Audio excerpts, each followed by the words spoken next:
Terlihat indah bintang di waktu malam, menghayun buayan hingga ke pohon ara. Pemanis kalam, selamat malam, awal bismillah pembuka bicara. Assalamualaikum warahmatullahi ta'ala wabarakatuh dan salam sejahtera. Izinkan saya untuk memperkenalkan diri. Nama diberi Aznur Syahadah binti Azhar. Saya murid tahun 6 di Sekolah Kembasaan 51 Merlimau Melaka. Saya merupakan anak keempat dari 5 orang adik-beradik. Saya dilahirkan pada tanggal 23 Februari 2011 dan bercita-cita ingin menjadi seorang doktor pada masa yang akan datang. Pada hari ini, saya akan membuat resensi buku tentang sebuah kisah koleksi teladan anak soleh yang berjudul Allah Subhanahu Wa Taala Menilai Amalan dan Keikhlasan. Buku ini dikarang oleh Fauzul Naim Ishaq, merupakan seorang pengarang bagi kisah-kisah teladan tentang agama dan nilai moral yang tinggi. Buku ini diterbitkan pada tahun 2015 oleh Publishing House Sdn Bhd. Buku ini didatangkan dalam bentuk buku cerita yang mengandungi 132 muka surat dan 15 kisah. Buku ini juga boleh didapati di pasaran dengan harga RM15 Malaysia. Saya memilih buku ini kerana bahasanya amat mudah difahami. Bonusnya juga untuk saya sebagai pembaca apabila penulis telah menyediakan beberapa firman Allah Subhanahu Wa Taala pada setiap kisah.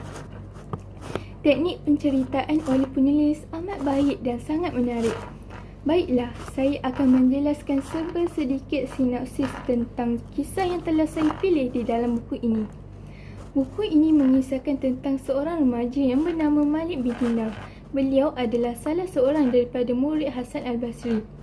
Beliau adalah anak kepada seorang hamba berbangsa Parsi yang berasal dari Kabul, Afghanistan. Walaupun ayahnya seorang hamba, tampan dan memiliki harta yang banyak, beliau juga terkenal sebagai perekod hadis dan penulis kaligrafi Al-Quran. Ketika Malik tinggal di Damaskus Syariah, beliau sangat inginkan jawatan sebagai pengurus masjid besar dan mewah yang dibina oleh golongan Muawiyah.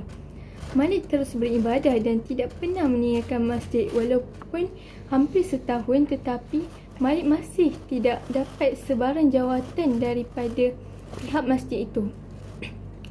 Malik mula menyadari bahawa selama ini dia beribadah bukan kerana Allah Subhanahu Wa Taala, tetapi kerana ingin dipandang tinggi dan dihargai oleh manusia. Ya Allah, aku ingin berubah dan beribadah sepenuh hati kerana-Mu, kata Malik. Sejak dari itu, Malik beribadah bukan lagi kerana manusia, tetapi kerana Allah Subhanahu Wa Taala dan menjadi ahli ibadah yang penuh disiplin. Pengajaran dari kisah ini ialah, jika kita perlu melakukan sesuatu perkara, maka lakukanlah dengan ikhlas kerana Allah Subhanahu Wa Taala, bukan kerana ingin dipandang tinggi dan dihargai oleh manusia. Kisah teladan anak soleh ini menghimpunkan pelbagai kisah teladan.